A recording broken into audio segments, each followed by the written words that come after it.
வணக்கம். சிந்தனை களம் நிகழ்ச்சிக்கு உங்களை வரவேற்கிறோம். பெருகும் ஏஐ தொழில்நுட்பம். இன்னைக்கு இருக்கக்கூடிய காலகட்டத்தில் ஏஐனுடைய வளர்ச்சி ஒரு மிகப்பெரிய அசுர வளர்ச்சியாக இருக்கிறது.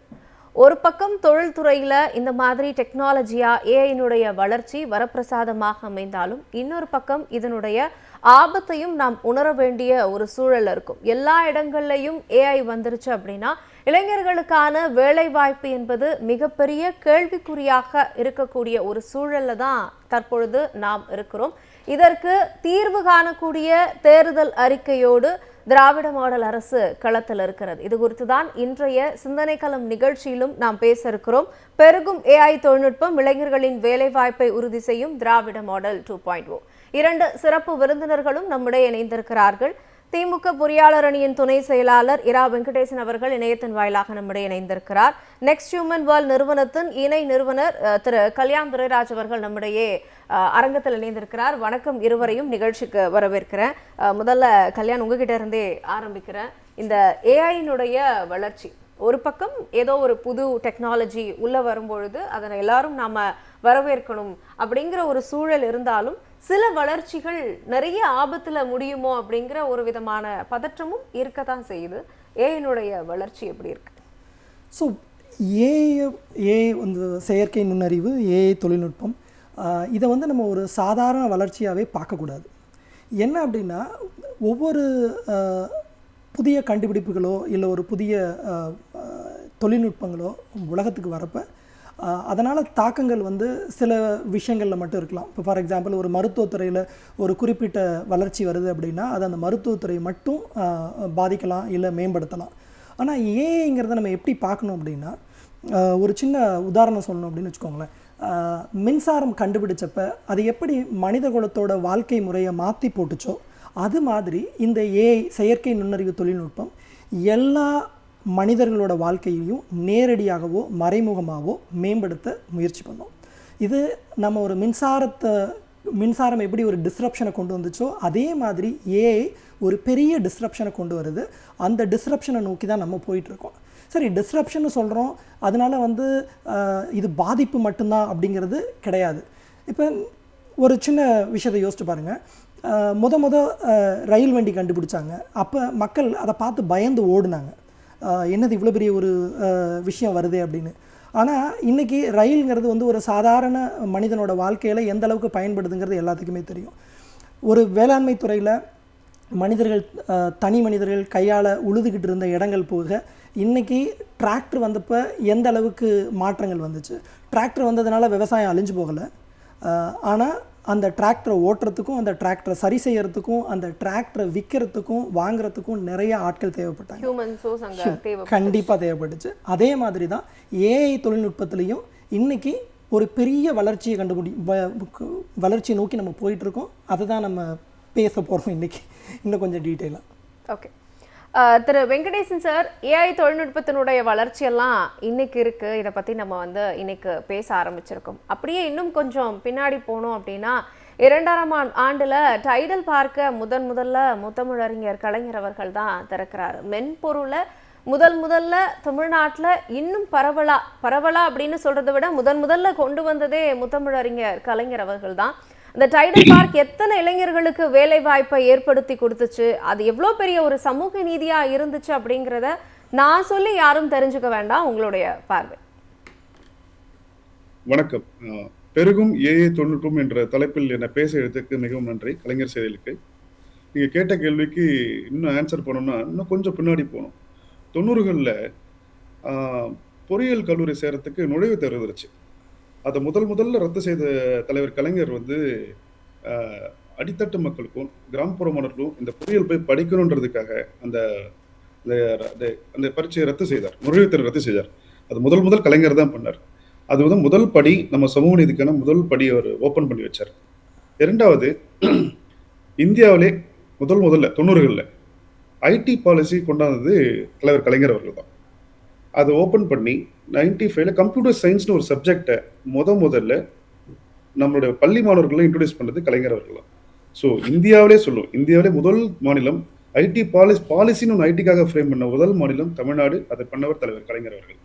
அதன் மூலம் டைடல் பார்க் பல லட்சம் மாணவர்களுக்கு இன்னைக்கு வேலைவாய்ப்பு கிடைச்சி இன்னைக்கு அமெரிக்கா, ஜெர்மனி, பிரான்ஸ், இத்தாலி பல நாடுகளில் இன்னைக்கு நம்ம மாணவர்கள் வேலை செய்யறாங்கன்னா அது முழுக்க முழுக்க காரணம் நம்ம தலைவர் கலைஞர் அவர்கள் தான். மாடர்ன் இராவோட ஒரு காட்ஃபாதர் அப்படின்னு கூட நாம முத்தமிழறிஞர் கலைஞர் அவர்களை குறிப்பிடலாம். அந்த காலகட்டத்தில் அது எவ்வளோ பெரிய ஒரு பூமா இருந்துச்சு? குறிப்பாக நீங்க சொல்லணும்னு பாத்தீங்கன்னா அப்ப எல்லாருமே படிச்சு முடிச்சுட்டு முடிந்த அளவுக்கு பிஎஸ்சி, பிகாம் ஒரு பொறியியல் கல்லூரின்றது மேல்தட்டு மக்களுக்கும் அது போக வேண்டிய அது ஓப்பனாக தான் இருந்துச்சு. நம்மள வர எளிய மாணவர்களுக்கு கிராமப்புற மாணவர்களுக்கு அது வாய்ப்பு இருக்கும்னா ரொம்ப ஒரு சவாலான விஷயமா இருந்துச்சு. அந்த சமூக நீதி அங்க நிறுத்தினாரு நம்ம கலைஞர் அவர்கள். அந்த ரத்து பண்ணி அந்த பரீட்சையை ரத்து பண்ணி மாணவர்கள் அனைவரும் சேரலான்ற என்ட்ரன்ஸை கேன்சல் பண்ணி உள்ள நுழைய விட்டது நம்ம தலைவர் கலைஞர் அவர்கள். பலவித லட்சம் மாணவர்கள் இன்னைக்கு வாய்ப்பு இருக்காங்கன்னா அதுக்கு காரணம் தலைவர் கலைஞர் அவர்கள். நீங்க ஏஐ பத்தி பேசுறதால சொன்னா பெருகும் ஏஐ தொழில்நுட்பங்கள் சொல்றதால சொல்றேன். ஏஐ உலகம் முழுக்க இன்னைக்கு ஏஐன்னு பேசுறாங்க. ஆனா ஏஐ பத்தி இன்னும் சொல்லணும்னா ஏஐ இட்ஸ் ஓல்ட் டெக்னாலஜி ஆயிடுச்சு. அது கடந்து போயிடுது. இன்னைக்கு ஏஐக்கு அப்புறம் ஆர்டிஃபிஷியல் ஜெனரல் இன்டெலிஜென்ஸ் வந்துருச்சு. ஏஜினா மனிதனை மாறி சிந்திக்கக்கூடியதுதான் ஏஜி, அது விட்டது. அதுக்கப்புறம் பாத்தீங்கன்னா இப்ப ஏஎஸ்ஐ வந்துச்சு, ஆர்டிஃபிஷியல் சூப்பர் இன்டெலிஜென்ஸ். அது மனிதனை விட அதிகமாக சிந்திக்கக்கூடியது, அதுவும் விட்டது. ஸோ இந்த அசுர பாய்ச்சல் போயிட்டு இருக்கு. இது மட்டும் இல்லைங்க, அடுத்தது குவாண்டம் கம்ப்யூட்டிங், ஆர்கனாய்டு இன்டெலிஜென்ஸ் வந்திருக்கு. ஆர்கனாய்டு இன்டெலிஜென்ஸ்னா ஒரு நோயை கண்டுபிடிச்சு அதற்குரிய மருந்த பரிந்துரைகளுக்கு வந்துடுச்சு ஏஐ.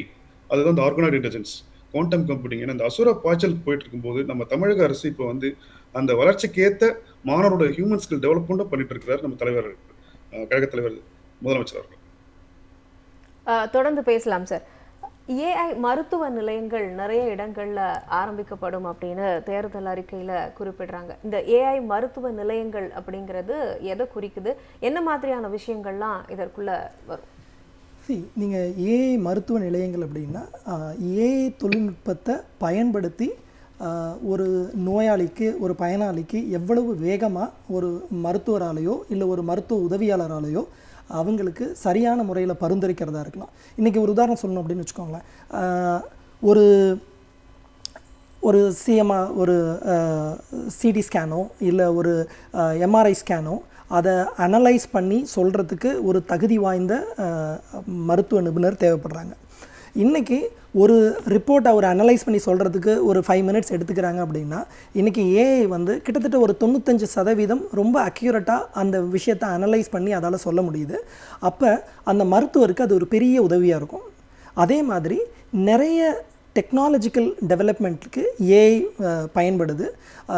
அது நோயை கண்டறியறதா இருக்கலாம், அந்த நோயோட தாக்கத்தை முழுமையாக புரிஞ்சுக்கிறதா இருக்கலாம், இல்லை அந்த நோய்க்கு என்ன விதமான மருத்துவ முறைகளை பரிந்துரைக்கலாம் அப்படிங்கிறது. ஒரு சின்ன கிராமம்னு வச்சுக்கோங்க. அந்த கிராமத்தில் மருத்துவர் குறிப்பிட்டவங்க இல்லை, மருத்துவ உதவியாளர் தான் இருக்காங்க. அந்த நேரத்தில் ஒரு சடனாக ஒரு விஷயத்துக்கு அந்த நோயாளியோட நோய் தன்மையை புரிஞ்சுக்கிறதுக்கு இந்த ஏஐ பெரிய உதவியாக இருக்கலாம். அந்த உதவியாளருக்கு அவங்க ஃபோனில் கூட, நம்ம டெலிமெடிசின்ஸ்லாம் நம்ம தமிழ்நாடு ரொம்ப அட்வான்ஸாக இருக்கும். அந்த மாதிரியான ஒரு விஷயத்துக்கு டக்குன்னு ஒரு ஃபோன் பண்ணி பேசி இதுக்கு எப்படி என்ன பண்ணலாம் அப்படிங்கிற அடுத்த கட்ட நடவடிக்கைக்கு பயன்படும். அந்த விஷயத்தில் மருத்துவத்துறையில் ஏஐ தொழில்நுட்பம் மிக மிக வேகமாக வளர்ந்துட்டுருக்கு. அதை தமிழக அரசு பயன்படுத்திக்கிறதுக்கு ஒரு கட்டமைப்பை ஏற்படுத்துகிறாங்க. அதுதான் ஏஐ மருத்துவ நிலையங்கள். ஸோ அப்போது ஒரு தொலைநோக்கு பார்வை, அதாவது இப்போது ஒரு கிராமம், நீங்கள் சொன்ன மாதிரி தான், இப்போ ஒரு கிராமம் இருக்குது அப்படின்னா அங்கே மருத்துவர்கள் குழு செய்யக்கூடிய ஒரு வேலையை ஒரு ஏஐ தொழில்நுட்பம் செய்யுது அப்படிங்கும் பொழுது அந்த இடத்துல மருத்துவ நிலையங்கள் அப்படிங்கிற அந்த திட்டத்தையும் அந்த தொலைநோக்கு பார்வையும் நீங்கள் எப்படி பார்க்குறீங்க? நான் இது ஒரு தனிப்பட்ட தொலைநோக்கு பார்வையை கூட பார்க்கல. என்ன காரணம் அப்படின்னா, நீங்கள் வெங்கடேஷன் சொன்னார் 90s நம்ம டைடல் பார்க் கொண்டு வந்தோன்னு. நான் சில விஷயங்களை ஆட் பண்ணணும்னு நினைக்கிறேன். 90s டைடல் பார்க் லான்ச் பண்ணப்போ it was one of the Asia's largest IT park. It is not India's largest IT park, Asia's largest IT park. And it is just not ஒரு தனிப்பட்ட ஒரு முடிவு கிடையாது. அது ஒரு மிகப்பெரிய தொடக்கம். பல லட்சக்கணக்கான தமிழர்கள், தமிழ் மாணவர்கள் அந்த ஏன்னா இப்போ நீங்கள் ஒரு ஏஐ தொழில்நுட்பத்தை நான் உண்டு பண்ணுறேன் அப்படின்னு சொன்னால் அது தனிப்பட்ட முறையில் நடந்துடாது. அதுக்கு எல்லா விதமான டெவலப்மெண்ட்ஸுமே இருக்கணும். மாணவர்கள், அதாவது திறமையான மாணவர்கள் இருக்கணும், திறமையாளர்கள் இருக்கணும். அந்த திறமையாளர்களுக்கு வேலைவாய்ப்பை ஏற்படுத்தி கொடுக்கக்கூடிய கம்பெனிஸ், எம்ப்ளாயர்ஸ் இருக்கணும். அந்த எம்ப்ளாயர்ஸையும் எம்ப்ளாயியும் இணைச்சு வேலை செய்கிறதுக்கு உண்டான ஒரு எக்கோசிஸ்டத்தை க்ரியேட் பண்ணணும். அதுதான் அந்த டைடல் பார்க். அன்னைய தேதியில் அந்த டைடல் பார்க்குங்கிற ஒரு initiative 3 almost we are gonna be 30 years ஆக போகுது. இன்றைக்கி உலகம் முழுக்க தமிழர்கள் ஐடி துறையில் மிகப்பெரிய சாதனையாளர்களாக இருக்காங்க. நிறைய பேர் இருக்காங்க. சுந்தர் பிச்சை சொல்லலாம், கிரீஷ் மாத்ருபுதமாக இருக்கலாம், இல்லை ஷிவ் நாடாராக இருக்கலாம். எவ்வளோ சாதனைகள் செஞ்ச தமிழர்கள் இருக்காங்க. இதுக்கு எல்லாத்துக்குமே ஒரு அடித்தளம், ஒரு எக்கோசிஸ்டத்துக்கு பிகினிங் தான் அந்த டைடல் பார்க்கை நான் பார்க்குறேன். அதே மாதிரி இன்னைய தேதியில் இப்போ ஏஐ சாவரின் பார்க் நம்ம சர்வம் ஏஐயோடு சேர்ந்து நம்ம தமிழக அரசாங்கம் ஒரு மிகப்பெரிய இனிஷியேட்டிவை முன்னெடுத்திருக்காங்க. அந்த ஏஐ சாவரின் பார்க்கு 10,000 கோடி இன்வெஸ்ட்மெண்ட்டில் இதுவும் இந்தியாவிலேயே முதல் முறையாக ஒரு ஏஐக்கு ஒரு தனிப்பட்ட ஒரு சாவரின் பார்க்கை க்ரியேட் பண்ணுறது. இதன் மூலமாக ஒரு டீப்டெக்லேயும் ஏஐ ரிசர்ச்லேயும் மிகப்பெரிய அளவில் வேலைவாய்ப்புகளும் அது சார்ந்த வேலைவாய்ப்புகளும் தமிழர்களுக்கும் தமிழக மாணவர்களுக்கும் கிடைக்கிறதுக்கு நிறைய வாய்ப்பு இருக்குது. இது ஒரு தனிப்பட்ட விஷனரி தாட் கிடையாது. என்னையை பொறுத்த வரைக்கும் இது வந்து ஒரு ஃபேஸ் 2ன்னு வச்சுக்கலாம்னு வச்சுக்கோங்க. ஒரு ஐடி டெவலப்மெண்ட் வந்து ஒரு 25-30 இயர்ஸ்க்கு முன்னால் நடந்த விஷயத்தோட அடுத்த கட்ட வளர்ச்சிக்கு நம்ம எடுத்து வைக்கக்கூடிய ஒரு அடின்னு தான் நினைக்கிறேன் நான். ஓகே, டீப் டெக் அப்படின்னு சொல்லியிருந்தீங்கல்ல, அதோட இப்போ டீப் டெக் அப்படின்னு சொன்னீங்கன்னா முன்னாலாம் வந்து என்ன சொல்லுவாங்க, ஹைடெக் ஜாப்ஸ்ன்னு சொல்லுவாங்க. ஓகே, உயர்கட்ட தொழில்நுட்பம் அப்படின்னு. இன்றைக்கி டீப் டெக் அப்படின்னா என்ன அப்படின்னா, இப்போ நீங்கள் எல்லாருமே இன்றைக்கி இன்னைய தேதியில் எல்லாருமே நேரடியாகவோ மறைமுகமாகவோ நம்ம ஏஐ பயன்படுத்திட்டு தான் இருக்கோம். யாரெல்லாம் ஸ்மார்ட் ஃபோன் யூஸ் பண்ணுறீங்களோ உங்களுக்கு தெரிஞ்சோ தெரியாமலோ நீங்கள் ஏஐ பயன்படுத்திட்டு தான் இருக்கீங்க. இப்போ நம்ம எல்லாருமே ஏஐயை பயன்படுத்துகிறோம். ஓகே, இப்போ யார் இந்த ஏஐ உருவாக்குனது அப்படின்னு பார்த்தீங்க அப்படின்னா, இந்த ஏஐ மாடல்ஸை உருவாக்குனதுன்னு பார்த்தீங்கன்னா வெளிநாட்டு கம்பெனிஸ் தான் பண்ணியிருக்காங்க. அப்போ நமக்கு தனிப்பட்ட முறையில் ஒரு ஏஐ மாடல்ஸை உருவாக்கணும், ஏஐ டீப் டெக் உருவாக்கணும் அப்படிங்கிறதுக்கு தான் இந்த சாவரின் பார்க். நீங்கள் அதுலேயே பார்க்கலாம், அந்த சாவரின் பார்க் அப்படிங்கிறதே வந்து நம்மளுடைய தனிப்பட்ட விஷயங்களுக்காக தான் பண்ணுறோம். அந்த datas cone stay right here in Tamil Nadu. நம்மளுடைய தகவல் நம்ம மாநிலத்திலேயே இருக்கும். நம்மளுடைய நம்ம பயன்படுத்தக்கூடிய ஏஐ நம்மளால் நமக்காக உருவாக்கப்பட்டதாக இருக்கும். அதே மாதிரி அந்த ஏஐயில் நீங்கள் பண்ணக்கூடிய விஷயம், இன்றைக்கி இங்கிலீஷில் பேசணும், நமக்கு இங்கிலீஷ் தெரியாது, என்னால் பண்ண முடியாது அப்படின்னு எவ்வளோ பேர் யோசிக்கிறீங்க. முழுக்க தமிழ் சங்கம் வரப்போகுது, டிஜிட்டல் சங்கமாக வரப்போகுது. அதுக்கு தான் இன்றைக்கி இந்த வேலைகள் நம்ம அடித்தளம் அமைஞ்சிட்ருக்கு. டீப் டெக் அப்படிங்கிறது வந்து உங்களுக்கு ஏஐ மாடல்ஸை பில்ட் பண்ணுறது, ஏஐ யூஸ் பண்ணி வேலைகள் செய்கிறது கிடையாது. அந்த ஏஐ மாடல்ஸை உருவாக்குறதுக்கும் அந்த ஏஐ தொழில்நுட்பத்தை நமக்காக நம்ம செயல்படுத்துறதுக்கும் பண்ணக்கூடிய விஷயம் தான் டீப் டெக் நம்ம சொல்கிறோம். அதுக்குள்ளே நம்ம தொடர்ந்து பேசலாம். திரு வெங்கடேசன், அதே மாதிரி அனைத்து துறைகள்லையும் ஏஐ குறித்த பாடப்பிரிவை தமிழ்நாடு அரசு உட்புகுத்துறாங்க. ஆக இந்த தொலைநோக்கு திட்டத்தை நீங்கள் எப்படி பார்க்குறீங்க? அதுவும் ப்ரைவேட் காலேஜஸில் இந்த மாதிரியான ஒரு இனிஷியேட்டிவ் கிடையாது. எல்லா பாடத்திட்டத்திலையும், அதுவும் பார்த்தீங்கன்னா அரசு கல்லூரிகளில் இதை உட்புகுத்துறாங்க. எல்லா பாடப்பிரிவுலையும் ஏஐ தொழில்நுட்பம் எதெல்லாம் வந்து இளைஞர்களுக்கான வேலை வாய்ப்புக்கு தடையாக அமைதோ அந்த தடைகளை நல்லா தெரிஞ்சுக்கணும் மாணவர்கள் அப்படிங்கிறதுக்கான ஒரு இனிஷியேட்டிவ் அது. இதை நீங்கள் எப்படி பார்க்குறீங்க? அனைத்து பாடப்பிரிவுகள்லையும் ஏஐ தொழில்நுட்பம். நல்ல கேள்வி. இப்போ வந்து 2026 1996 கலைஞர் கொண்டு வந்த ஐடி பாலிசியும் கம்ப்யூட்டர் சயின்ஸ் சப்ஜெக்ட்ஸை நம்ம பாடத்திட்டங்களை இன்க்ளூட் பண்ணதையும் இன்னைக்கு 2026 பேசுகிற மாதிரி இன்னும் 30 வருடங்கள் கழித்து 2066 கண்டிப்பாக நாம் திராவிட முதல்வர் பண்ண சாதனைகள் முழுக்க நம்ம மாணவர்களை எப்படி அடித்தளத்து இன்று மேலே கொண்டு வந்திருக்கிற பாலிசி நம்ம 2066 நம்ம பேசுவோம். ஏன்னா அவ்வளோ திட்டங்கள் இப்போ வெர்ஷன் 1.0 பண்ணியிருக்காரு. ஒரு சின்ன எக்ஸ்பிளேஷன் கொடுக்குறவங்களுக்கு, இந்த வெர்ஷன் 1.0 திராவிட மாடல் அரசு என்ன பண்ணிருக்குன்னா, பள்ளி மாணவர்களுக்கு ஏஐ சப்ஜெக்டை இன்க்ளூட் பண்ணிருக்கு. முதல் விஷயங்கள், அதாவது 6வதுலேருந்து 9வது இருக்க அரசு பள்ளி மாணவர்கள் இப்பவே செயற்கை பற்றி ஒரு பேசிக்ஸ் ஆஃப் ஏஐ லேர்ன் பண்ணிட்டு இருக்காங்க, பாட புத்தகத்தில் இருக்கு. அப்படியே வெர்ஷன் 2. வந்தீங்கன்னா திராவிட மாடல் என்ன பண்றாரு, அனைத்து கல்லூரி மாணவர்களுக்கும் பாடத்திட்டங்கள்ல ஏஐ சப்ஜெக்ட் இன்க்ளூட் பண்றாரு. இது என்ன பண்ணுன்னா, அடுத்த 3 வருஷத்துல 8 லட்சம் மாணவர்களுக்கு வந்து படித்து முடித்திருப்பாங்க. நீங்க பார்த்தீங்கன்னா, இன்னொரு 3 வருஷம் கழிச்சு பாருங்க, 8 லட்சம் மாணவர்கள் ஏஐ பத்தி ஒரு புரிதலோட இருப்பாங்க. நம்ம அரசு பள்ளி மாணவர்கள். இத வெர்ஷன் 2.0ல பண்றாரு. அதாவது எல்லா டிகிரி படிக்கிற ஸ்டூடண்ட்ஸ்க்கும் மேண்டேட்டரி ஆகிற சப்ஜெக்ட். இது வெர்ஷன் 2.0ல பண்றாரு. இப்போ வெர்ஷன் 1.0க்கு வரும்.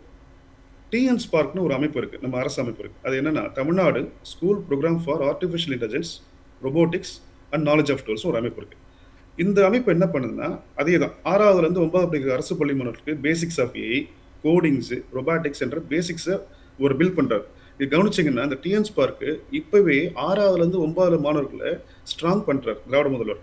இது பேசிக்ஸை படிச்சுங்க, இதுதான் பேசிக்ஸ் ஆஃப் ஏஐ, இதுதான் ப்ரோக்ராமிங் மெத்தடாலஜி, இதுதான் ரொபோட்டிக்ஸும் கத்துறாரு. அப்படியே வெர்ஷன் 2.0ல அப்கிரேட் பண்றாரு. ஸோ வெர்ஷன் 1.2ல வந்து பேசிக்ஸ் சொல்லி தராரு, வெர்ஷன் 2.0ல அப்கிரேட் பண்றாரு. இப்போ அது எப்படி பண்றாரு? தமிழ்நாடு ஏஐ மிஷன் 2.1 கொண்டு வந்திருக்கிறார். இது திராவிட மாடல் அரசு இந்த அறிக்கையில் சொல்லியிருக்காரு, தேர்தல் அறிக்கையில். இந்த அமைப்பு என்ன பண்ண போனா, மாணவர்களுக்கும் அவங்களோட ஹியூமன் ஸ்கில்ஸ்ல இருக்க நம்ம ரெக்யர்மெண்ட்ஸ்க்கும் அனலைசிஸ்க்கும் கேப் அனலைசிஸ் பண்றாரு. அந்த கேப்பை ஃபுல்ஃபில் பண்றதுக்காக தான் தமிழ்நாடு ஏஐ மிஷன் 2.1 பண்றாரு. மாணவரோட திறன் அறிஞ்சு வேலை வாய்ப்புக்கு என்ன திறன் தேவையோ அந்த கேப்பை ஃபுல்ஃபில் பண்றாரு வெர்ஷன் 2.1. இது 2 சாம்பிளே போதும் நம்ம தலைவர் என்னோட விஷன் வந்து நான் சொல்லலாம். ஓகே. அதே மாதிரி குவாண்டம் சொல்லுங்க. அது மட்டும் இல்ல, 20 லட்சம் லேப்டாப் சொல்லியிருக்காரு சொன்னீங்களா? 20 லட்சம் லேப்டாப் கொடுத்துருக்காரு.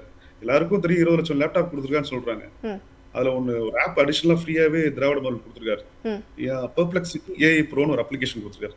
இது ஒரு அட்வான்ஸ் ரிசர்ச் டூலுங்க. இதை வந்து நீங்க இதை வாங்கணும்னா இது ஒரு வருஷத்துக்கு 10,000 ரூபாய் சந்தா கட்டணும். இது முழுக்க தலைவர் இலவசமா கொடுத்துருக்காரு. ஸோ 40,000 50,000 மதிப்புள்ள லேப்டாப்பும் பிளஸ் பெர்ப்ளெக்சிட்டி ப்ரோ ஏஐயும் ஃப்ரீயா கொடுக்கறது. இது எத்தனை மாணவர்களுக்கு தெரியும் தெரியல. அட்லீஸ்ட் நம்ம இதை பேசுறது மூலம் சில மாணவர்களுக்கு அறியலாம். அதை அந்த ஆப்பை யூஸ் பண்ணா நிறைய கிளவுட், GPT 4.0 பல டெக்னாலஜியை அட்வான்ஸ் டெக்னாலஜி ஃப்ரீயாவே லேர்ன் பண்ணலாம். இது ஆண்டு சேர்ந்தா 10,000 ரூபாங்க. இது வந்து இலவசமா திராவிட மாடல் கொடுத்தாரு. எத்தனை மாணவர்களுக்கு தெரியும் தெரியல. இதை கொண்டு போய் சேர்க்கணும் நம்ம. அது மட்டும் இல்லாம நியூ டைடல் பார்க் சொன்னோம். டைடல் பார்க் வந்து பாத்தீங்கன்னா ஒரு டயர் 1 சிட்டிஸ் சென்னை, கோயம்புத்தூர் மட்டும் தான் இருக்கு. திராவிட மாடல் என்ன பண்ணிருக்காரு வெர்ஷன் 1.2ல tier 2 cities like Villupuram, Vellore, Thoothukudi, Karaikudi என டயர் 2 சிட்டிஸ்கள்லாம் கொண்டு போறாரு. கொண்டு போயிட்டு ஸோ அங்க இருக்க மாணவர்கள் அங்க படிச்ச ஒருத்தரும் வேலை வாய்ப்புக்காக சென்னைக்கு, கோயம்புத்தூருக்கு வராம அங்கேயே படிச்சு அங்கேயே வேலை செஞ்சு அவங்க குடும்பம் வளரணும். அந்த குடும்பம் வளர்ந்தா நாடு வளரும், நாடு வளர்ந்தா அந்த சமூகம் வளரும்ன்ற ஒரு லாங் விஷனோட பண்றாரு தலைவர் திராவிட மாடல். இதெல்லாம் ஒரு சின்ன விஷயங்கள். இன் வெர்ஷன் 1.2 2.2 பத்தி இன்னும் பேசும். நீங்க சொல்லுங்க. ஓகே. அதே மாதிரி கல்யாண், இன்னொரு விஷயம் என்ன அப்படின்னா, இப்போ வெங்கடேசன் குறிப்பிட்ட மாதிரி நியூ டைடல் பார்க்ஸ், அதாவது டைப் 2 சிட்டிஸில் இருக்கக்கூடிய மாணவர்களுக்கான ஒரு தொழில் வாய்ப்புகளை ஏற்படுத்தி கொடுக்கறது, அதுவும் மென்பொருள் துறைகளில் நியூ டைடல் பார்க்ஸ். நீங்கள் வேலை அங்கே படித்து உங்கள் ஊர்லேயே நீங்கள் வந்து வேலை பாருங்கள், வேலை நிமித்தமாக நீங்கள் வெளியூருக்காக வந்து படிக்க வேண்டாம் அப்படிங்கிற மாதிரியான ஒரு கனவு திட்டம் அப்படின்னு கூட சொல்லலாம் இந்த நியூ டைடல் பார்க்ஸை. நீங்கள் எப்படி பார்க்குறீங்க? இப்போ ஏஐயோட வாய்ப்பு, ஏஐயில் இருக்கக்கூடிய கற்றுக்கக்கூடிய வாய்ப்புகளாக இருக்கலாம், இல்லை அதனால் ஒரு வேலை வாய்ப்பாக இருக்கலாம்.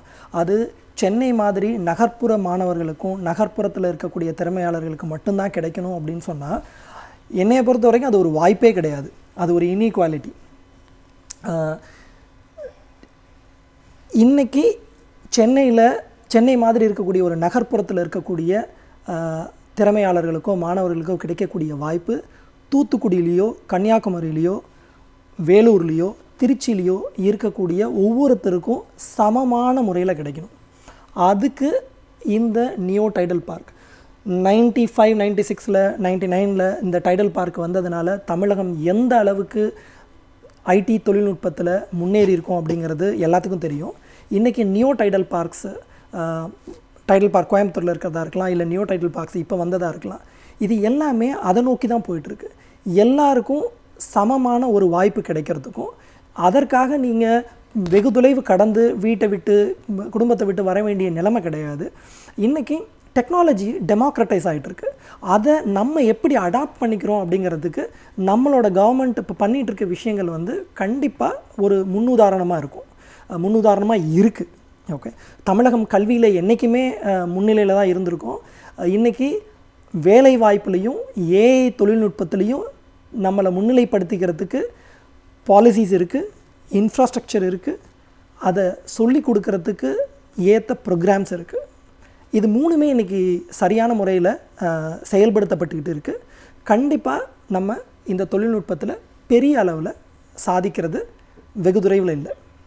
நிச்சயமா நீங்க சொன்னதுல முக்கியமான ஒரு பாயிண்டா நான் என்ன பார்க்குறேன் அப்படின்னா, பெருநகரங்கள்ல நான் இல்லை அப்படிங்கிறதுக்காகவே என்னுடைய வேலை வாய்ப்பு நிறைய இடங்கள்ல மறுக்கப்படுதுன்னா, அப்ப அதற்கான ஒரு தீர்வா தான் அடுத்து டைப் 2 சிட்டிஸ்ல வந்து இந்த மாதிரியான நியூ டைடல் பார்க்ஸ்க்கான திட்டம். திரு வெங்கடேசன் சார், ஒரு அரசு சமூக நீதியை முன்னெடுத்தி அதை செயல்படுத்திக்கிட்டே வராங்க. எல்லா இடங்கள்லையும் சமூக நீதி பத்தி பேசுறது மட்டும் இல்லாம அதை நடைமுறையும் படுத்திக்கிட்டே வரக்கூடிய ஒரு காலகட்டத்துல தொழில்நுட்பத்திலையும் இந்த திராவிட மாடல் அரசு சமூக நீதியை தொடர்ந்து நிலைநாட்டுறாங்க. இதை நீங்க எப்படி பாக்குறீங்க? நல்ல கேள்வி. ஒரு சின்ன உதாரணம், தொழில்துறை வளர்ச்சி பற்றி கேட்டாலும் சொன்னா, ஒரு உதாரணத்துக்கு நான் எலக்ட்ரானிக் எக்ஸ்போர்ட்ஸ் எடுத்துக்கிறேன். செமிகண்டக்டர் இண்டஸ்ட்ரியில இந்தியாவில் 100% ஆஃப் எலக்ட்ரானிக் எக்ஸ்போர்ட்ஸ்ல 41% வந்து தமிழ்நாடுல இருந்து தான் கான்ட்ரிபியூஷன் பண்றாங்க. இது வரைக்கும் நீங்க இந்தியாவில நம்பர் 1 எலக்ட்ரானிக் எக்ஸ்போர்ட்ஸ் 2025 பார்த்தீங்கன்னா நம்ம தமிழ்நாடு தான். இது வந்து ஒரு மேசிவ் அச்சீவ்மெண்ட் பை நம்ம திராவிட மாடல் கவர்மெண்ட். இது ஒன்னு எக்ஸாம்பிள். ஸோ இரண்டாவதாக பாத்தீங்கன்னா ஈகிள்ட் இன்ஜினியரிங் சர்வீஸ்னு ஒரு செமிகண்டக்டர் கம்பெனி நம்ம தமிழ்நாட்டில் ஆரம்பிச்சிருக்காங்க. எஸ்ன்னு சொல்லுவாங்க, கோயம்புத்தூர்ல, சூலூர்ல. நம்ம வந்து செமிகண்டக்டர் மேனுஃபேக்சர் பண்ணாலும் செமிகண்டக்டருக்கு உரிய கோர் காம்போனன்ட்ஸை வந்து நம்ம மேனுஃபேக்சர் பண்ணிட்டு இருக்கோம். இது வந்து ஒரு one of the biggest achievement in நம்ம கோயம்புத்தூர் சைட்ல. ஸோ இதனால எத்தனாயிரம் மாணவர்களுக்கு வேலை வாய்ப்பு கிடைக்குது, அதை நீங்க யோசிச்சு பார்க்கணும். இதெல்லாம் வந்து தொழில்துறையில ஒரு அடுத்த கட்ட அச்சீவ்மெண்ட் போயிருக்காரு. மூன்றாவதாக சொல்லணும்னா வின்ஃபாஸ்ட்னு இவி எலக்ட்ரிக்கல் வெஹிக்கிள் தூத்துக்குடியில வின்ஃபாஸ்ட் ஆரம்பிச்சிருக்காங்க.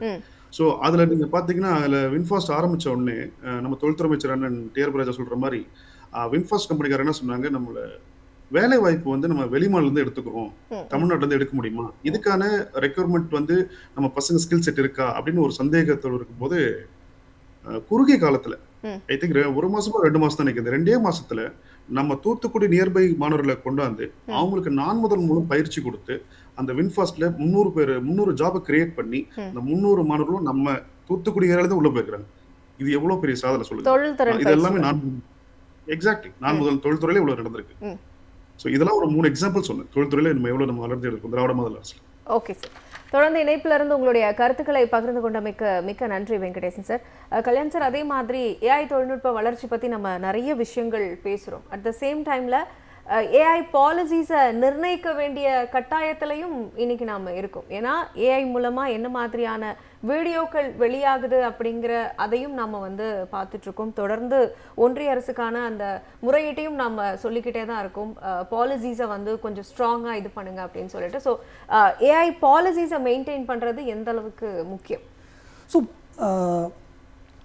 ஏஐ டெக்னாலஜியை எந்த அளவுக்கு நம்ம முன்னெடுத்துட்டு போகிறோமோ அதே அளவுக்கு ஏஐ தொழில்நுட்பங்களை கண்காணிக்கக்கூடிய பாலிசிஸு நம்ம கொண்டு வர வேண்டியது ஒரு கட்டாய சூழ்நிலையில் இருக்கும்.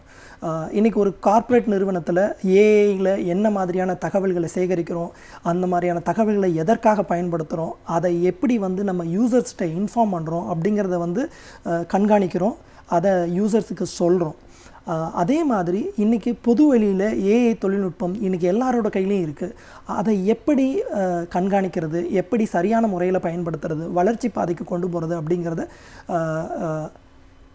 கண்காணிக்கிறதுக்கும் கட்டுப்படுத்துறதுக்கும் சரியான பாலிசிஸ் இருக்க வேண்டிய கட்டாய சூழ்நிலையில் இருக்கும்.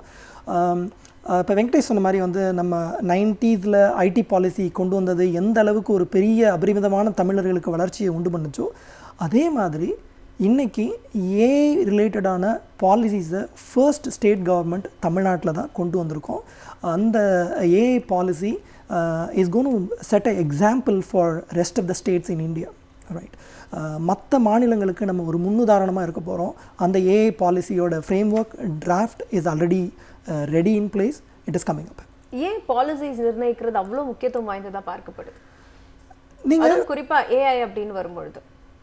இப்போ ஒரு எந்த ஒரு முயற்சிகள்லையும் அந்த முயற்சியினால் வரக்கூடிய அவுட்கம்மை டிஃபைன் பண்ணுறதே அந்த பாலிசிஸ் தான். ஓகே, என்ன இந்த டெக்னாலஜி நம்ம எப்படி பயன்படுத்தணும், எதுக்காக பயன்படுத்தணும், எங்கே பயன்படுத்தக்கூடாது அப்படிங்கக்கூடிய ஒரு தெளிவான ஒரு வரைமுறையை தான் நம்ம வந்து ஒரு பாலிசியாக கொண்டு வரோம். அதில் என்னென்ன மாதிரியான அட்வான்டேஜஸ் இருக்கும். ஃபார் எக்ஸாம்பிள், இப்போ நம்ம டீப் டெக் ஏஐயில் வந்து தமிழக அரசு வந்து சர்வம் ஐடியோட சேர்ந்து ஒரு 10,000 கோடி மதிப்பிலான ஒரு தொழில் பூங்காவை உருவாக்குறாங்க. அந்த தொழில் பூங்காவோட ஒரு லாங் டேர்ம் பிளான் என்ன அப்படின்னா 100 டீப் டெக் கம்பெனிஸ் தமிழகத்தில் உருவாகணும். இது வந்து பயன்படுத்துகிற கம்பெனிஸ் இல்லை, சர்வீசஸ் கம்பெனி இல்லை, ப்ராடக்ட் கம்பெனிஸ், ஏஐ ப்ராடக்ட். தமிழர்கள் இங்கே நம்ம தமிழ்நாட்டில் உருவாக்கக்கூடிய ஒரு ஏஐ ப்ராடக்ட்ஸ் மக்களுக்கு பயன்படுறது, உலகம் முழுக்க பயன்படுத்தக்கூடிய ஒரு ப்ராடக்டை உருவாக்குறதுக்கு அதுதான் அந்த மாதிரியான ஒரு மிகப்பெரிய வளர்ச்சியை நம்ம எப்படி கொண்டு வர போகிறோம் அப்படிங்கிறத டிஃபைன் பண்ணுறது தான் இந்த பாலிசிஸ். அப்போது இணையத்தின் வாயிலாக நம்முடைய திமுகவிலிருந்து திரு ராஜா தமிழ்மாறன் அவர்கள் இணைந்திருக்கிறார். அவரை வரவேற்று நிகழ்ச்சிக்கு செல்லலாம். சார் வணக்கம், நிகழ்ச்சிக்கு உங்களை வரவேற்கிறேன்.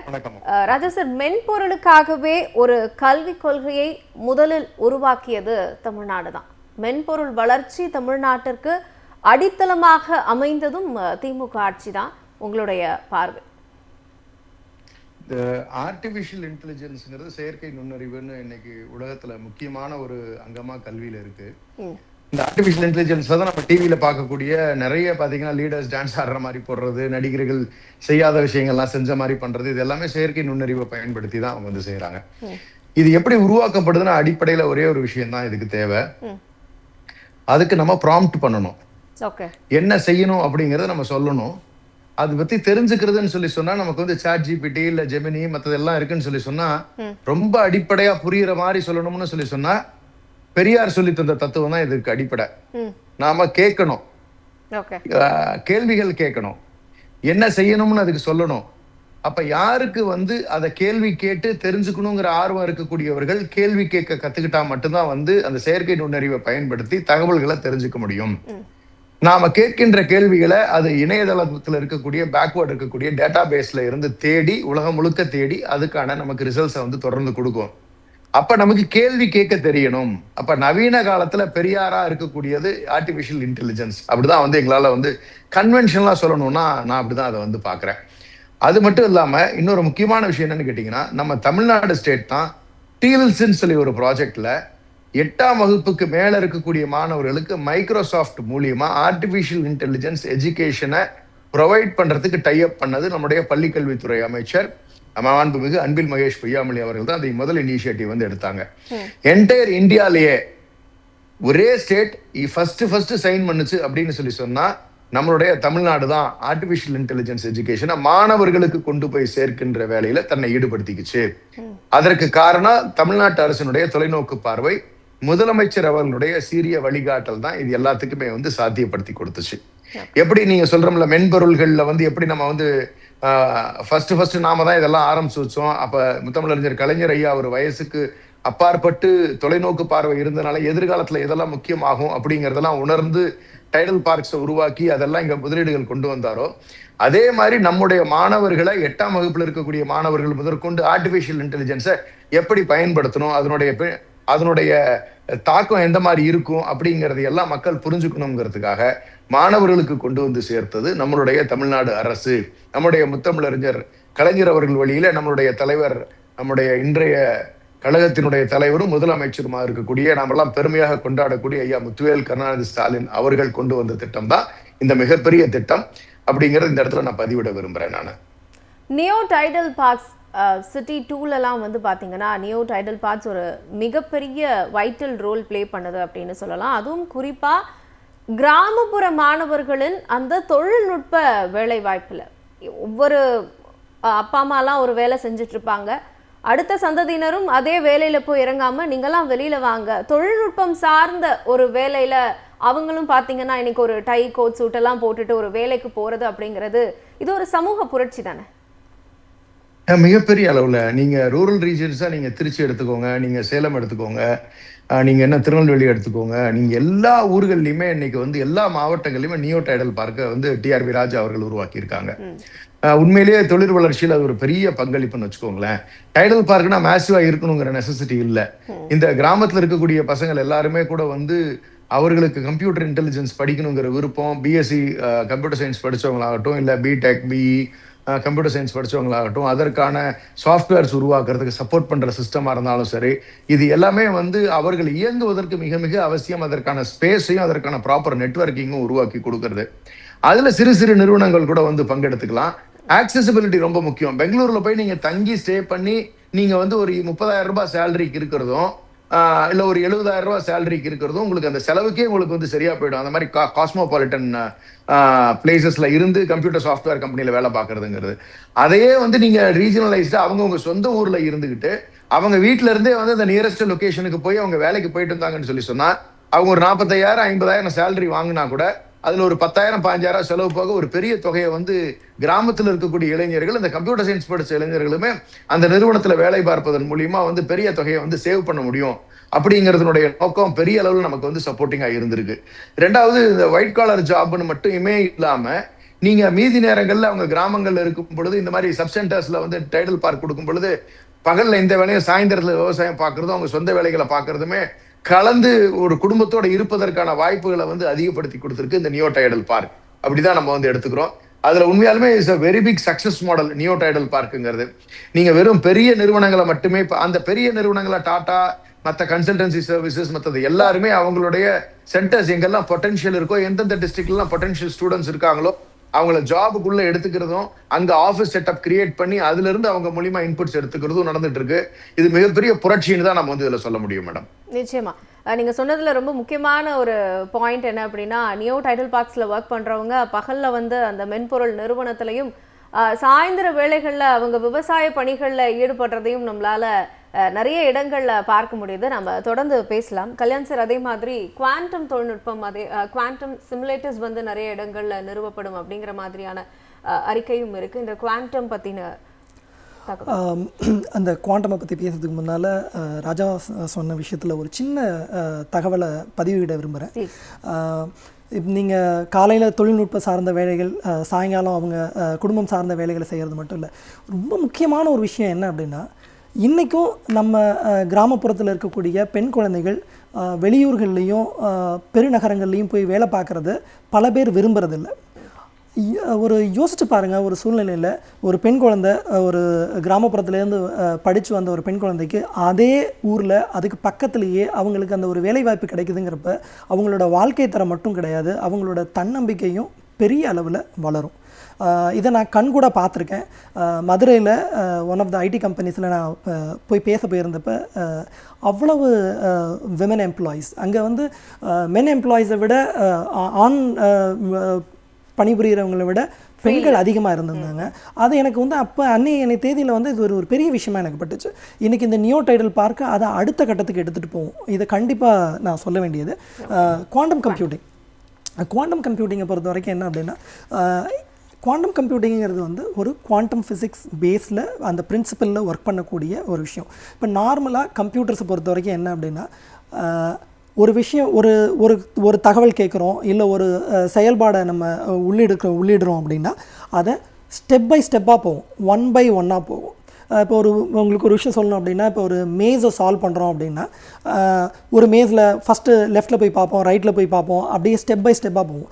இதே அந்த மேஸை ஒரு உயரமான இடத்துல இருந்து நீங்கள் பார்க்குறப்ப அந்த மேஸை இமீடியட்டாக சால்வ் பண்ண முடியும். ஏன்னா நீங்கள் பல தகவல்களை சிமுலேஷனாக பார்ப்பீங்க. அந்த மாதிரியான ஒரு தொழில்நுட்பம் தான் குவாண்டம் கம்ப்யூட்டிங். ஒரே ஒரு ப்ராப்ளத்தை சால்வ் பண்ணுறதுக்கு அட் அ டைமில் சிமுலேஷனாக அந்த ப்ராப்ளத்தை சால்வ் பண்ணுறது, not step by step, not one by one, immediately to the entire way, right? அந்த மாதிரியான ஒரு தொழில்நுட்பம் தான் குவாண்டம் கம்ப்யூட்டிங். இப்போ இதில் என்ன பிரச்சனை அப்படின்னா, இப்போ நம்ம சாதாரணமாக பயன்படுத்தக்கூடிய கணினிகள் அந்த டாஸ்க்கை அட் அ டைமில் ஒரு 30,000 50,000 பிட்ஸில் உள்ளே போய் பண்ணணும் அப்படின்னா அதுக்கு உண்டான டெக்னாலஜியோ அதுக்கு உண்டான ஹார்ட்வேர்ஸோ நம்மளோட கம்ப்யூட்டர்ஸில் இல்லை. ஸோ அங்கே தான் குவாண்டம் கம்ப்யூட்டிங்ஸ் வருது. இன்றைக்கி நம்ம கம்ப்யூட்டரில் சில விஷயங்கள் செய்கிறதுக்கு 24 மணி நேரம் ஆகிற வேலைகள் குவாண்டம் கம்ப்யூட்டரிங்கில் மைக்ரோ செகண்ட்ஸ்லேயும் நேனோ செகண்ட்ஸ்லேயும் கம்ப்ளீட் பண்ண அளவுக்கு அதால் வேகமாக செயல்பட முடியும். அப்போ யோசிச்சு பாருங்கள், நம்மளோட கம்ப்யூட்டிங் பவர், கணினி திறன் எந்த அளவுக்கு உயர்ந்து போகும், அதனால் நம்ம எந்த அளவுக்கு விஷயங்களை சாதிக்க முடியும். That's where quantum computing coming. அந்த குவாண்டம் கம்ப்யூட்டிங்கோட சிமுலேஷன்ஸை நம்ம அரசாங்கம் எல்லா சில இடங்களில் நிறுவறதா சொல்லியிருக்காங்க. அது நடந்துச்சு அப்படின்னா இந்த எக்ஸ்பீரியன்ஸ், இந்த எக்ஸ்போஷர் 2030க்குள்ள 100 இடங்கள்ல இந்த குவாண்டம் கம்ப்யூட்டிங் அந்த மாதிரியான ஒரு வாய்ப்பு கிடைச்சிச்சு அப்படின்னா நம்மளுடைய மாணவர்களுக்கும் நம்மளோட திறமையாளர்களுக்கும் அது ஒரு மிகப்பெரிய வரப்பிரசாதமாக இருக்கும். அவங்க அடுத்த கட்ட வாழ்க்கைக்கு எடுத்துகிட்டு போகிறதுக்கு இது ஒரு மிகப்பெரிய அடித்தளமாக அமையும்.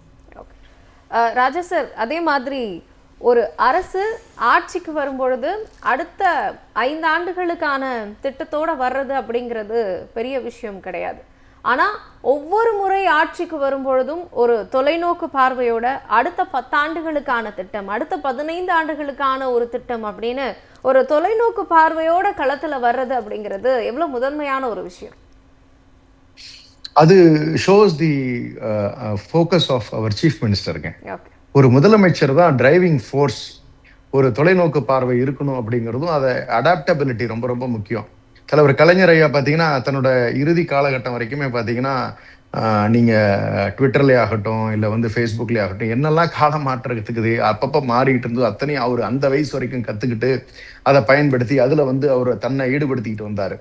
அப்போதான் அவங்க புரிஞ்சுக்க முடியுங்கிறது. அதுபோல தான் இன்னைக்கு நம்மளுடைய முதலமைச்சர் அவர்களும் ஒரு கிட்டத்தட்ட நம்ம குழந்தைகளுக்கு திரும்ப திரும்ப அவர் சொல்லிட்டு வர ஒரே விஷயம் வந்து கல்விக்கு கொடுக்கக்கூடிய மிகப்பெரிய முக்கியத்துவம். ஏன்னா அந்த கல்வி தான் அவர்களுடைய வாழ்க்கையை மாற்றும், சமூக நீதியை உருவாக்கும், எந்த விதத்திலையும் பாகுபாடு இல்லாம நடந்துக்கிறதுக்கான வாய்ப்புகளை ஏற்படுத்தும். நம்முடைய தமிழ்நாட்டில் இருக்கக்கூடிய மாணவர்கள்லாம் உலகம் முழுவதும் போகணும் அப்படிங்கிற ஒரு பார்வை, தொழிலுக்காக, படிப்புக்காக, அறிவுக்காக. அந்த வகையில சொல்லும் பொழுது இன்ஜினியரிங் ஆகட்டும், இல்ல மெடிசன் ஆகட்டும், இல்ல நமக்கு இருக்கக்கூடிய லா ஆகட்டும், இந்த 3 major factors plus information technology, இது 4மே நமக்கு வந்து ஆங்கிலத்துல தான் இருக்கு அப்படிங்கிறது எல்லாத்துக்குமே தெரிஞ்ச விஷயம், உலகம் முழுக்க தெரிஞ்ச விஷயம். அப்ப அந்த இருமொழி கொள்கை நமக்கு எவ்வளவு பெரிய சப்போர்ட்டா பேரறிஞர் அண்ணா உருவாக்கி வச்சுட்டு போனது இருக்குங்கிறத இன்னைக்கு வரைக்கும் திமுக வலிமையா நம்முடைய தலைவர்களும் வலிமையா கடைபிடிச்சுக்கிட்டு வர்றாங்க. இன்னைக்கு பாருங்க சிபிஎஸ்சியில கொண்டு வந்து மும்மொழி கொள்கையை நுழைக்கிறோம்ங்கிற ஒரு முயற்சியில ஈடுபட்டு இருக்காங்க. அதுக்கும் நம்முடைய முதலமைச்சர்கள் கண்டனத்தை தெரிவிச்சிருக்காங்க. அப்போ ஒரு தொலைநோக்கு பார்வை கொண்டு செயல்படுகின்றவர் நம்முடைய முதலமைச்சர் அவர்கள்.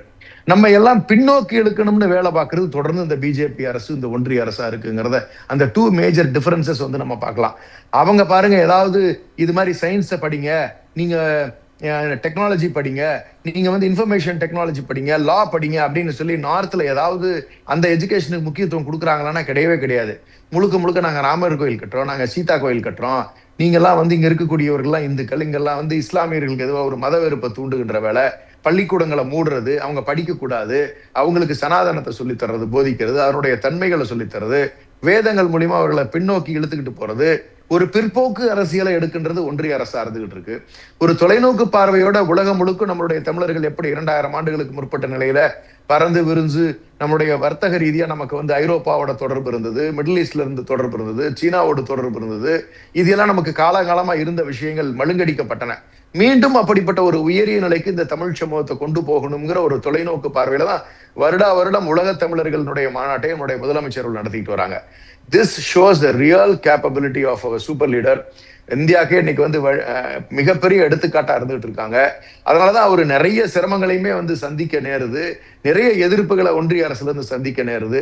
ஆனா அது எல்லாத்தையும் மீறி இந்த இனத்துக்காக நான் எந்த காம்ப்ரமைஸும் செய்யாம சூப்பரா கொண்டு போறார் நம்முடைய முதலமைச்சர். நம்மளுடைய ஸ்டேட்டோட ப்ராக்ரஸ்ங்கிறதும் சரி, இது எல்லாமே நம்முடைய சீஃப் மினிஸ்டர்னாலதான் இது சாத்தியமாகுது. நீங்க ஆப்பரண்டா இருக்கக்கூடிய யாரை வேணாலும் நீங்க கம்பேர் பண்ணிக்கோங்க, அவங்கள யாருக்காவது இது மாதிரி விஷயம் இருக்கா, நீங்க எதிர்கட்சி தலைவர் இருக்கக்கூடிய பழனிசாமி ஐயாக்கு எதையாவது தெரியுமா அப்படின்னா இது மாதிரி விஷயங்கள்லாம் எதுவும் தெரியாதுங்கிறது தெரியும். இல்ல இன்னைக்கு கட்சி ஆரம்பிச்சு சொல்றவங்க ஏதாவது வந்து சொல்றாங்களான்னா இது மாதிரியான வாய்ப்புகளுக்கு சுத்தமா இல்ல.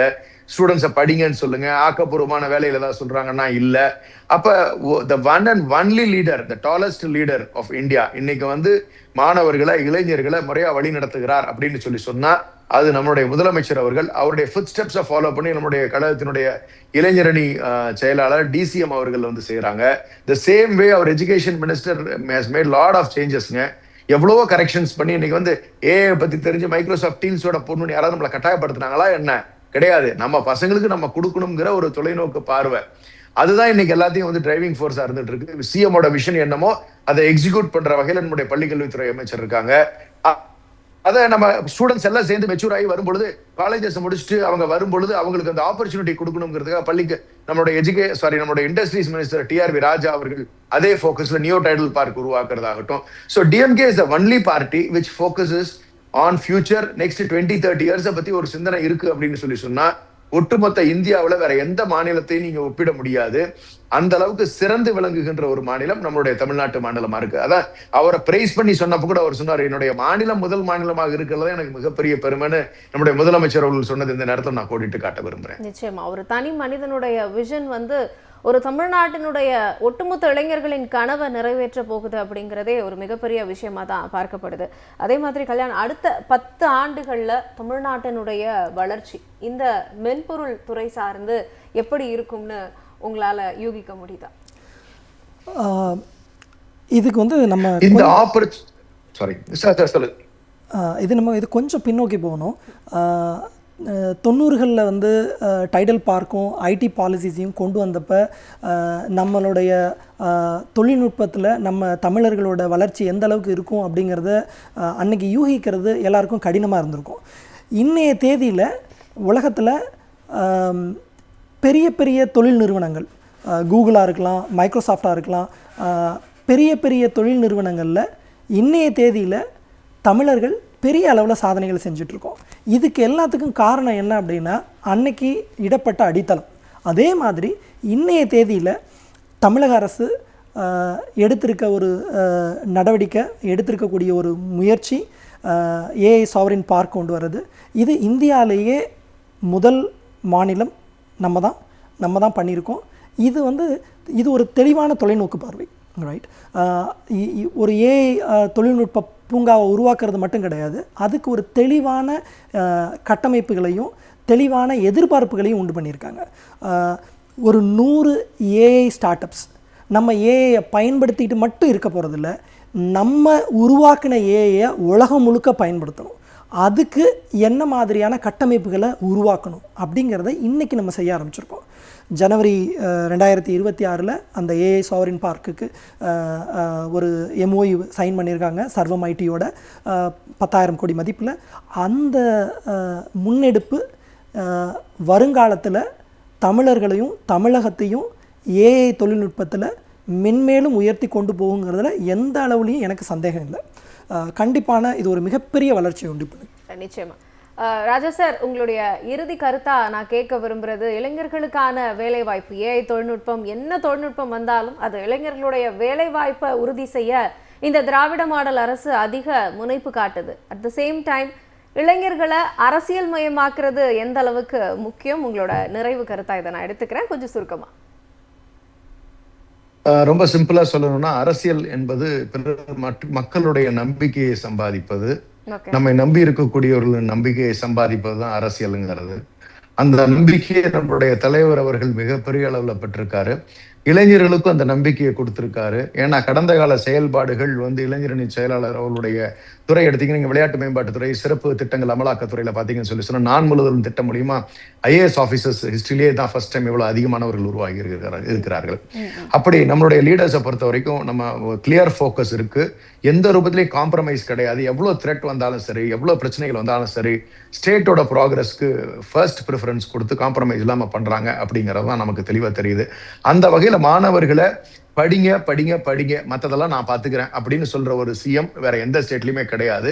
அவர்களுடைய எல்லா ஸ்டேஜஸ் ஆஃப் லைஃப்லயுமே நம்மளோட சிஎம் தொடர்ந்து கான்ட்ரிபியூட் பண்றாங்க. நீங்க இன்னைக்கு காலை உணவு திட்டத்துல ஆரம்பிச்சீங்கன்னா அவங்களுடைய காலேஜ் முடிச்சு வெளியே வர்றது வரைக்கும், அதுக்கு பிறகு அவங்களுக்கு வேலை வாய்ப்புகள் கொடுக்கற வரைக்கும், அதுக்கு பிறகு அவங்களுக்கு பாதுகாப்புகள் கொடுக்கற வரைக்கும், எஸ் கிராஸ் என்ரோல்மெண்ட் ரேஷியோ ஜிஆர்லாம் இன்னைக்கு அவ்வளவு நல்லா இருக்கு. பெண்கள் இருக்கிறதுலே அதிகமா வேலைக்கு வாய்ப்புக்கு கிடைச்சு போறாங்கன்னு சொல்லி என்டையர் இந்தியாலே விமன் மேன் பவர் இதுல எஃபிஷியன்சில கிட்டத்தட்ட 53% தமிழ்நாட்டில் இருக்கக்கூடிய பெண்கள் ஆல் ஓவர் இந்தியா ஒரு பேட்டர்ன் எடுத்து பார்த்தா இருக்காங்க. So this all good growth sign for the ஸ்டேட்டுங்க. இளைஞர்களை நல்வழிப்படுத்துறதுல நம்ம ஆட்சி மாதிரி வேற ஒரு ஆட்சி இருக்கவே முடியாது அப்படின்னு நம்மளால பெருமையா சொல்ல முடியும். நன்றி நன்றி நன்றி. இணைப்பில் உங்களுடைய கருத்துக்களை பகிர்ந்து கொண்டமைக்கு நன்றி. நன்றி கல்யாண். நேயர்களே, சிந்தனை களம் நிகழ்ச்சி நிறைவு பெறுகிறது. வணக்கம்.